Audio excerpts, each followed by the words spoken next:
the onset, Mr. Speaker, allow me to thank and congratulate my chair for very adequately and ably moving the bill.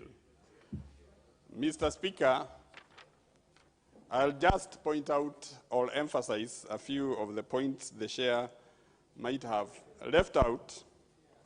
And this includes, Mr. Speaker, that the bill also seeks to increase the rate of withholding tax upon payment of service fees to non-resident subcontractors operating in the extractive industries from 5.625% to 10%. This applies to non-resident subcontractors who do not have a Kenyan permanent establishment. Mr. Speaker, I also want to emphasize that the bill seeks to reintroduce excise. The bill was reintroducing excise duty focus, local industries, etc. Mr. Speaker, I also wish to inform the members and reiterate that we are not adding duty, excise on border borders because we intend to promote and protect the border industry for the ease of communication. Every year, Mr. Speaker, Kenya is registering about 20,000 borders, and they have been very helpful in linking Kenyans to points of destination, marketplaces, etc. Mr. Speaker, we also wish to inform you, Mr. Speaker, and the members that in the proposed amendments, KRA seeks to increase the maximum reward to a person who provides information leading to the identification of unassessed taxes from 100,000 to 500,000, and information leading to recovery up to 2 million of. Mr. Speaker, the proposed amendment seeks to increase the maximum reward to a person who provides information leading to the identification of unassessed taxes from 100,000 to 500,000, and information leading to recovery from Kenya shillings 2 million to 5 million. The informal reward is an important component of enhancing tax compliance as it encourages informers to provide intelligence. Mr. Speaker, we are also supporting RBA, Retired Benefits Authority, Mr. Speaker, with an amendment which seeks to include post-retirement medical cover in the definition of retirement benefit as used in the RBA Act in order to facilitate the authority to formulate regulations for registration and regulation of standalone and umbrella post-retirement medical funds. The proposed amendment seeks to require corporate trustee that provide services to pension schemes to be registered by Retirement Benefit Authority for the purpose of regulating them. Mr. Speaker, we also seek to empower the RBA to be able to help the pension schemes to recover monies held by defaulters. We give them authority even to attach. And this, Mr. Speaker, will particularly be directed to those government organizations like the universities, the former Lab Trust and Lapford, which organizations have been denied a lot of money from contributions of former local government workers. Mr. Speaker, with those few remarks, I wish to second. Even as I propose this question, there is some interesting observation I want to make. But notwithstanding that the chair of Finance Committee is a lady, Yeah, there's only one more lady in the chamber. Is it that matters to do with finance? They don't ring bells in.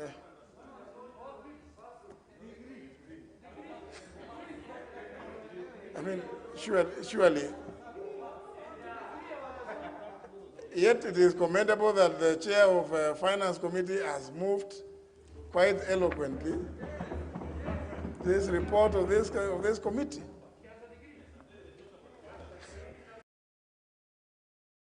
They want money. From where? Anyhow, but honourable members, I think it is disgusting to notice that. For that and elaborate moving of the motion. Mr. Speaker, as members will realize that this time round, when we were passing the budget estimates, the revenue projection for the government was very conservative, very modest compared to previous years. And if you are wondering why, then the solution or the answer is in the finance bill. If you look at this year's finance bill, the proposals and suggestions for various tax measures is very conservative. There are no major changes that only non-residents will be paying it. Mr. Speaker, members may wonder, Kenyans may worry about what is this non-resident. Mr. Speaker, if you go to Income Tax Acts, you will find the definition of residents and non-residents. And by the way, there is a distinction, there is a complete difference between a resident and a citizen. In fact, you can become a resident by just coming to this country and living for 183 days in a year, and you become a resident. So the chair, explaining it, Mr. Speaker, many business people have used this provision to avoid tax. And by the way, tax avoidance is not illegal. It is very legal. So people look for ways of avoiding tax, but it is not moral because you are denying Kenyans taxes that we need for service delivery. And so, looking at this whole question of related parties, especially in terms of interest paid, which becomes tax deductible, and then now if I have two companies, as the chair explained, Company X and Y, and the Company X, because they are making huge profits as compared to Company Y, they may decide to sell or to purport to sell money to Company Y, which then they would charge high interest, and that high interest is not taxable, is deducted for tax purposes. So to avoid this, we must cushion, we must put a cap so that it is not left for unscrupulous business people who we provide a conducive environment for them to do business, and after making huge profits, they decide to use the many companies that they own to avoid tax, and there will be legality in law, but immorality in terms of being a responsible citizen. And Mr. Speaker, I think the chair did explain what is investment allowance deductible. I don't want to go there. I also want to agree on the issue of NHIF. All insurance, if you get to pay insurance premium in the country, we know that insurance premium is deductible. But now when it comes to National Hospital Insurance Fund, because it's also an insurance, it is not. So this is discriminatory, and I think the government has made the right move to bring in this also to those payments that are allowable for tax purposes. Mr. Speaker, I want to disagree a bit on the issue of reducing the number of employees employers need to employ for them to qualify, for these organizations to qualify for tax relief. I think 10 to me is a reasonable number, because if we lower it again too much, it is not going to motivate these companies or institutions to employ, because the idea here is to employ more Kenyans, to give more Kenyans opportunity to practice or to offer services and for some pay. So if you lower it to 5, and that is enough, I think we need to motivate by putting a little higher number that you require to employ for you to qualify, to meet the threshold. So to me, I thought the committee should reconsider retaining the number at 10. And Mr. Speaker, sorry, I almost called you Madam Speaker, I don't know why. Mr. Speaker, forgive me for that. On the issue of bread, I agree totally, and we must just insist that bread must be zero rated. I know many members may, or Kenyans out there who have no finance background may wonder what is the difference between zero rating and exemption. If a commodity is zero rated, it means the input tax is also claimable. Like right now, we are talking about bread.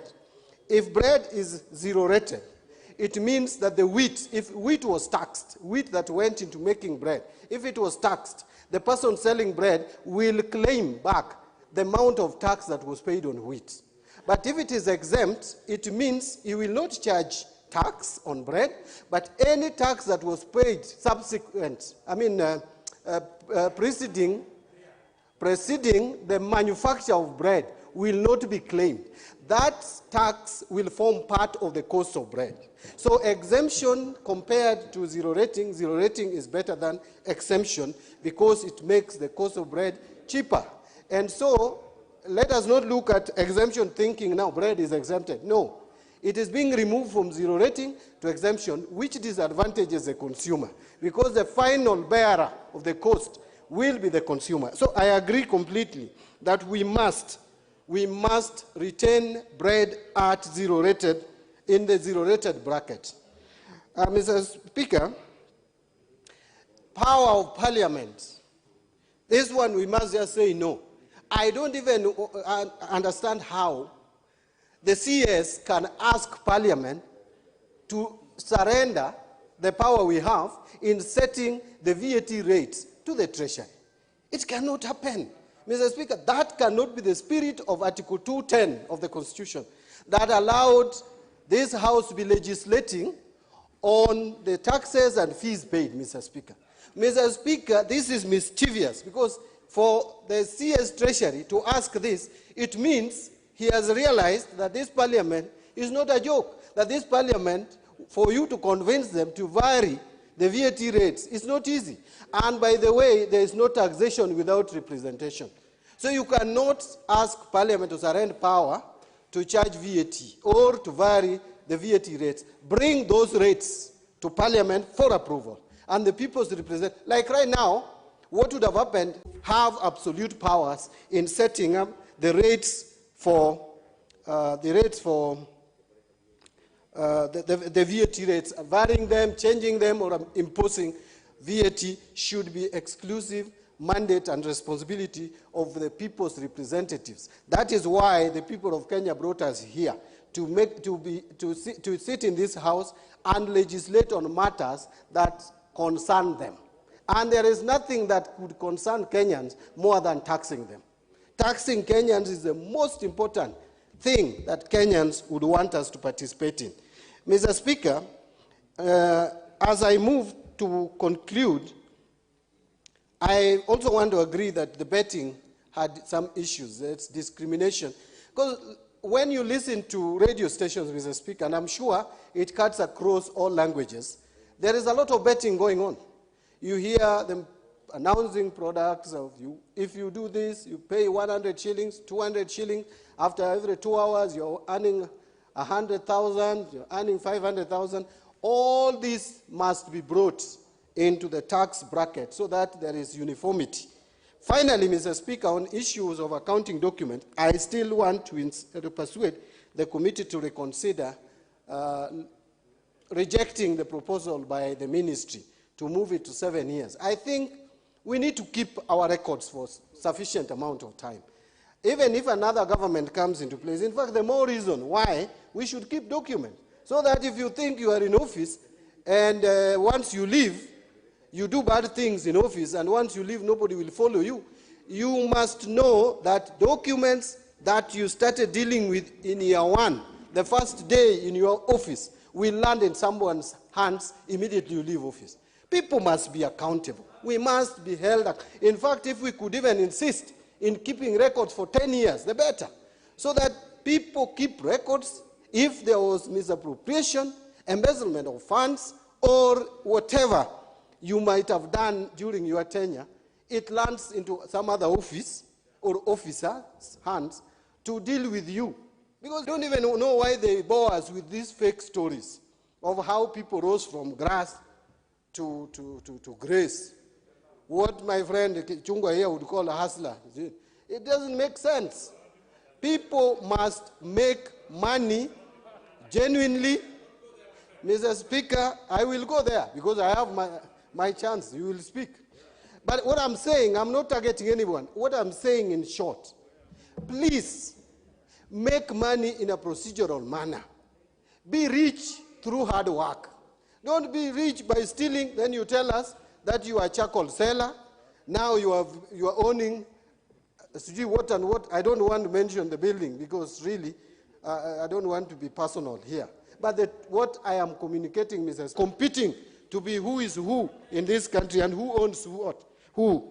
Mr. Speaker, who owns Kenya will not help you. You will just die like the rest of us. Thank you, Mr. Speaker. I support.